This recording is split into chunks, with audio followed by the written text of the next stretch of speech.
সময় আল্লাহর কাছে এই দোয়াটা যেন আমরা করি, আল্লাহ কিয়ামতের দিন তুমি আমার হিসাব নিও না, আল্লাহ তুমি আমার বিচার বসিও না, আল্লাহ তুমি দয়া করে আমারে মাফ করে দিও। আল্লাহ যার বিচার করবেন ও জাহান্নামে যাবে, আর যার বিচার করবেন না সে জান্নাতে যাবে।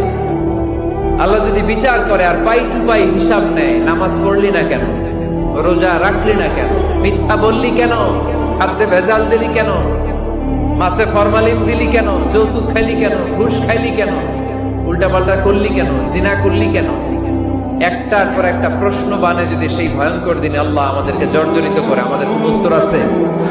সেদিন আমাদের বাঁচার কোনো উপায় আছে? তাই আমরা সবাই আল্লাহর কাছে দোয়া করবো, আল্লাহ কোনো বিচার টিচার মানি না, কোনো বিচার করতে পারবো না, দয়া করবা। কথা কয় না? কি করবে? এবার আওয়াজ করে বলেন, বিচার চান না দয়া চান?